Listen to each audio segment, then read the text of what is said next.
नमस्कार दोस्तों, मैं सुनीता कथा मंथन में आप सबका स्वागत करती हूँ। कथा कहानी के इस चैनल में आज की कहानी है दासी, जिसके लेखक हैं जयशंकर प्रसाद। ये आईएएससी पाठ्यक्रम के अंतर्गत आने वाले हिंदी पाठ्यक्रम में आती है। इससे संबंधित सभी प्रश्न उत्तर और पात्रों के चरित्र चित्रण का विवरण आप हमारी वेबसाइट kathamanthan.com से प्राप्त कर सकते हैं। तो चलिए शुरू करते हैं। जयशंकर प्रसाद कृत दासी। सबसे पहले लेखक का परिचय जान लेते हैं। जयशंकर प्रसाद जी हिंदी के छायावादी युग के 4 स्तंभों में से एक हैं। घर के वातावरण के कारण साहित्य और कला के प्रति उनमें आरंभ से ही रुचि थी और कहा जाता है कि 9 वर्ष की उम्र में उन्होंने कलाधर के नाम से ब्रजभाषा में एक सेवैया लिखकर अपने गुरु रसमय सिद्ध को दिखाया था। उन्होंने वेद, इतिहास, पुराण तथा साहित्य शास्त्र का अत्यंत गंभीर अध्ययन किया था। उनके प्रमुख काव्य हैं कामायनी, आंसू, प्रेमपथ, झरना।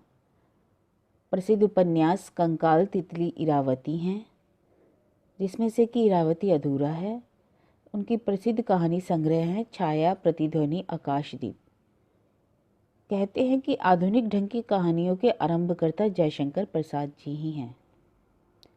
दासी कहानी एक ऐतिहासिक कहानी है जो भावनाओं की मिठास तथा कवित्व से पूर्ण है। तो चलिए शुरू करते हैं दासी कहानी। यहाँ मैं दासी कहानी का केवल सारांश पढ़ रही हूँ। तो कहानी का सारांश यह है। कहानी के प्रारंभ में ही बलराज अपने ही हाथों अपने जीवन का अंत कर लेने के उद्देश्य से छुरा कलेजे में भोंककर मर जाना चाहता है। उसी समय फिरोजा नामक एक युवती उसे ऐसा करने से रोक देती है। वह उसे समझाती है यदि वह तुर्कों से युद्ध करते हुए शहीद हो जाता तो वह उसकी कब्र बनवाती, उसका सम्मान करती, परंतु ऐसी बात नहीं है। आत्महत्या करना पाप है, एक बचपना है। बलराज के अनुसार तुर्क ही सुल्तान के अपने, बाकी सब हैं बेगाने हैं। इसलिए बलराज आत्महत्या करना चाहता है, परंतु फिरोजा की बात सुनकर वह छुरा फेंक देता है। बलराज के छुरा फेंकने के बाद फिरोजा बलराज से पूछती है कि वह क्यों, किसके लिए मर जाना चाहता है। तब बलराज कहता है कि वह भी मेरी तरह कंगाल है। मैंने यह सोचा था कि जब अमीर बन जाऊंगा तब उससे ब्याह करूंगा। यह सुनते ही फिरोजा कहती है, यह सब होने के बाद भी तुम मुझसे मिलने की बजाय मर जाना चाहते हो, और कहकर वह उससे रूठ जाती है। फिरोजा की ये बातें सुनकर बलराज उसके भोलेपन पर विचार करने का लगता है। वह फिरोजा से यह कहता है कि यदि युद्ध में पकड़े जाने के बाद, गुलामी के बाद भी तुम्हारे जीवन में इतनी खुशी कैसे है। इस प्रश्न से फिरोजा कहती है कि उसका प्रेमी अहमद ने 1000 सिक्के भेजकर मुझे छुड़ाने का वादा किया है। मैं छुटकारा पा जाऊंगी और गुलामी में भी रोने की कोई बात नहीं है। आज जो गुलाम है कल सुल्तान हो सकता है। जो जितना समय हंस सकता है हंसूं, रोने में क्यों बिताऊं। बलराज कहता है कि फिरोजा, तुमने मुझे मरने से रोककर ठीक नहीं किया। हमारी धार्मिक और सामाजिक भावनाएं अलग हैं।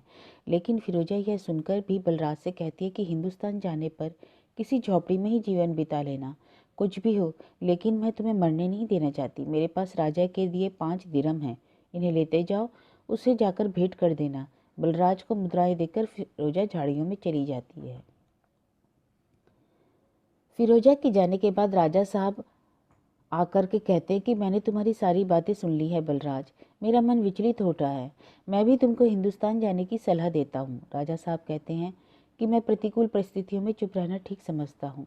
हिंदुस्तान का एक कंगाल था जो साधारण स्थिति में सुल्तान का सलाहकार बन गया।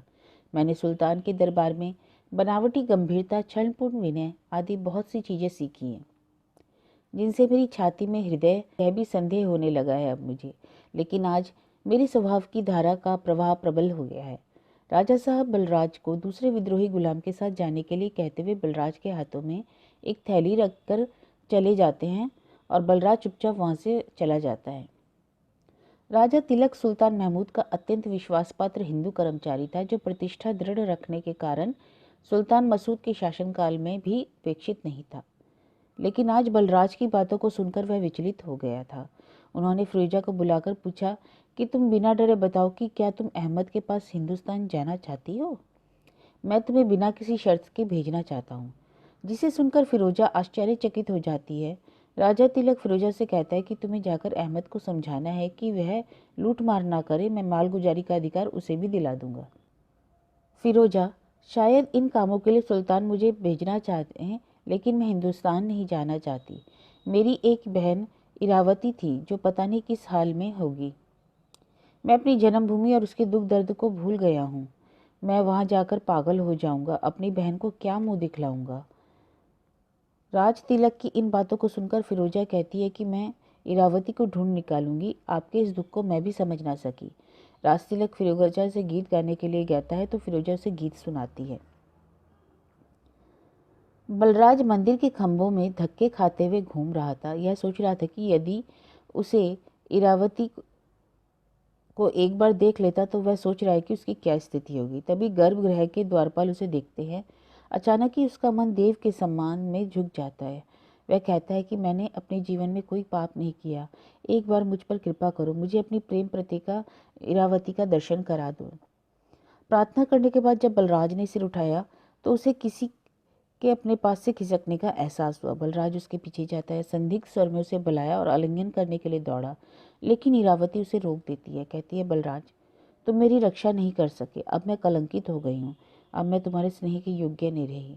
जिसे सुन बलराज कहता है कि मेरे प्रेम की पवित्रता की अग्नि तुम्हारी पवित्रता को और उज्जवल कर देगी। इरावती सुनकर कहती है कि मैं अब तुम्हारे साथ नहीं जा सकती, आज मैं खरीदी हुई दासी हूँ, जिसे मलेच्छों ने काशी के एक महाजन को 500 रुपये में बेच दिया। नियम भी ऐसे कि मैं घर के कुत्सित से कुत्सित कार्य करूंगी। मेरे शरीर पर आजीवन उनका अधिकार रहेगा। इन सभी शर्तों में मेरी स्वीकृति भी है। मेरी स्वामिनी का रथ दूर चला गया है, अब मुझे जाना ही होगा। बलराज निराश होकर कहता है कि फिरोजा ने व्यर्थ ही आशा दी। इस प्रकार बलराज इरावती की बातें सुनकर दुखी हो गया। इरावती जिस ओर गई वह भी उसी ओर चला गया। इरावती को देखने के लिए बलराज रात दिन धनदत्त के उपवन के नगर तक का चक्कर लगाता रहता। अंत में हताश होकर यह निश्चय करता कि वह काशी छोड़कर चला जाएगा। असुरों के समान बल वाला उसका शरीर आज निर्जीव सा प्रतीत हो रहा है। तभी वह कुछ घुड़सवारों से टकराता है। वे बलराज से रास्ता पूछते हैं तो बलराज कहता है कि मैं तुम्हारा नौकर नहीं। तब नियालतगिन उसे पकड़ने का हुक्म देता है तो वह बलराज को पहचान जाता है। नियालतगिन बलराज को बनारस जाने का कारण बताता है। वह नगर देखने और फिरोजा के लिए बनारसी जरी का कपड़ा लेने आया है। वह मेरे साथ ही है। वह कहता है कि बलराज तुम नहीं बदले। बातचीत के दौरान नियालतगिन के मुँह से फिरोजा की बातें सुनकर बलराज उनके साथ पड़ाव में चलने को राजी हो जाता है। वे अब बनारस की गलियों में थे। फिरोजा कम ख्वाब देख रही थी और नियतगिन अपने लिए नग चुन रहा था। फिरोजा ने कई कपड़ों के थान छाट लिए। से नियतगिन ने पूछा, कपड़े देख रही हो तो इधर आ जाओ, इन्हें भी देख लो। फिरोजा उधर जाने लगी तो दुकानदार ने कहा, लेना ना देना, झूठ मूठ का तंग करना, कभी देखा तो नहीं, कंगालों की तरह जैसे आंखों से देखकर ही खा जाएगी। फिरोजा घूमकर खड़ी हो गई। उसने दुकानदार से पूछा, क्या बकते हो? दुकानदार बोला, जा जा तुर्किस्तान के जंगलों में भेड़ चढ़ा, इन कपड़ों को लेना तेरा काम नहीं है। सटी हुई दुकानों से जौहरी अभी कुछ बोलना ही चाहता था कि बलराज ने कहा, चुप रह, नहीं तो तेरी जीभ खींच लूंगा। अच्छा, तो तुम भी तो तुर्क के गुलाम हो। अभी इतना ही कपड़े वाले के मुंह से निकला था कि नियतगिन की तलवार उसके गले तक पहुंच गई। फिर तो बाजार में हलचल मच गई। नियालतगिन के साथी इधर उधर बिखरे ही थे कि कुछ तो वहीं आ गए। औरों को समाचार मिला, झगड़ा बढ़ने लगा। कुछ लोगों ने नियालतगिन को घेर लिया, किंतु तुर्कों ने उससे छीन लेना चाहा। तभी राजकीय सैनिक भी आ गए। नियालतगिन को यह मालूम हो गया कि पड़ाव पर समाचार पहुंच गया है। उसने निर्भीकता से अपनी तलवार घुमाते हुए कहा, अच्छा होता कि झगड़ा यहीं तक रहता, नहीं तो हम लोग तुर्क हैं। तुर्कों का आतंक उत्तरी भारत में फैल चुका था। क्षण भर के लिए सन्नाटा तो हुआ, परंतु वणिक के प्रतिरोध के लिए नागरिकों का रोष उबल रहा था। राजकीय सैनिकों का सहयोग मिलते ही युद्ध आरंभ हो गया। अब और भी तुर्क आ पहुंचे थे। नियालतगिन हंसने लगा। उसने तुर्की में संकेत किया। बनारस का राजपथ तुर्कों की तलवार से पहली बार अलंकृत हो उठा। नियालतगिन के साथी संगठित हो गए थे। वे केवल युद्ध और आत्मरक्षा ही नहीं कर रहे थे, बल्कि बहुमूल्य पदार्थों की लूट भी करने लगे। बलराज स्तब्ध था। वह जैसे एक स्वप्न देख रहा है। अकस्मात उसके कानों से एक परिचित स्वर सुनाई पड़ा। उसने घूमकर देखा। जौहरी के गले पर तलवार पड़ा ही चाहती थी कि इरावती बोली, इन्हें छोड़ दो, ना मारो। कहते हुए वह तलवार के सामने आ गई। बलराज ने कहा, ठहरो नियालतगिन, दूसरे ही क्षण नियालादगिन की कलाई बलराज की मुट्ठी में थी। नियालादगिन ने कहा, धोखेबाज काफिर, यह क्या? कई तुर्क पास आ गए। फिरोजा का भी मुख तमतमा गया। बलराज ने सबल होने पर भी बड़ी दीनता से कहा, फिरोजा, यही इरावती है। फिरोजा हंसने लगी। इरावती को पकड़कर उसने कहा, नियालादगिन, बलराज को इसके साथ लेकर मैं चलती हूँ, तुम आना, और जौहरी से तुम्हारा नुकसान ना हो तो ना मारो। देखो बहुत से घुड़सवार आ रहे हैं, हम सबों को चलना ही चाहिए। नियालादगिन ने परिस्थिति एक क्षण में ही समझ ली। उसने जौहरी से पूछा, तुम्हारे घर में दूसरी ओर से बाहर जाया जा सकता है? हाँ, जौहरी ने बोला। अच्छा चलो, तुम्हारी जान बच रही है, मैं इरावती को ले जाता हूँ। कहकर नियालादगिन ने एक तुर्क के कान में कुछ कहा और बलराज को आगे चलने का संकेत करके इरावती और फिरोजा के पीछे दंदत के घर में घुसा। इधर तुर्क एकत्र होकर प्रत्यावर्तन कर रहे थे। नगर की राजकीय सेना पास आ रही थी। फिरोजा, बलराज, नियालादगिन और इरावती एक साथ चले जाते हैं। चंद्रभागा के तट पर फिरोजा इरावती से पूछती है, क्या तुम बलराज से प्रेम करती हो? जिसके जवाब में इरावती कहती है कि मैं तो दासी हूँ। तुमने मेरे प्राण तो बचाए, लेकिन हृदय नहीं बचा सकी। बलराज ने इन बातों को सुना और वह वहां से चला गया। रावी के किनारे अहमद नियालादगिन के महल में आज शयन कक्ष की सज्जा भार फिरोजा का था, जो अंततः थककर इरावती को सहेजकर सो जाती है। थकान के कारण इरा भी वहीं सो जाती है। जब अहमद ने इरावती के वेदना विमंडित सौंदर्य को देखा तो अहमद की आंखों में पशुता नाच उठी। लेकिन ठीक समय पर फिरोजा आ जाती है और अहमद के इस कृत्य की निंदा करती है। वह जाने लगती है तो इरा भी उसी के साथ चली जाती है। बहुत दिनों के बाद चंद्रभागा के तट पर आकर बलराज जाटों के बीच एक नई जान फूंक देता है। जाट विद्रोह करना प्रारंभ कर देते हैं। फिरोजा के जाने के बाद अहमद अपनी कोमल वृत्तियों को खो बैठा। यह पता चलने पर कि गजनी की सेना लेकर तिलक भी आ रहा है, तब वह विचार करता है कि जाटों से मिल जाने से गजनी के हाथों से पंजाब लिया जा सकता है। फिरोजा और इरावती घने जंगल में एक वृक्ष के नीचे सब बैठे होती हैं। तभी जाटों का एक दल आता है, जिसका नेतृत्व बलराज करता है। बलराज फिरोजा को उसकी सुरक्षा का वादा करता है। उसी समय अहमद आ जाता है और फिरोजा और इरावती को देखकर उन्हें पकड़ने की बात करता है। तब बलराज और अहमद के बीच युद्ध शुरू हो जाता है। उसी समय तुर्की की सेना राज तिलक के साथ आ जाती है। उनके आने से युद्ध तो रुक जाता है, लेकिन तब तक बलराज का भाला अहमद का सीना चीर देता है।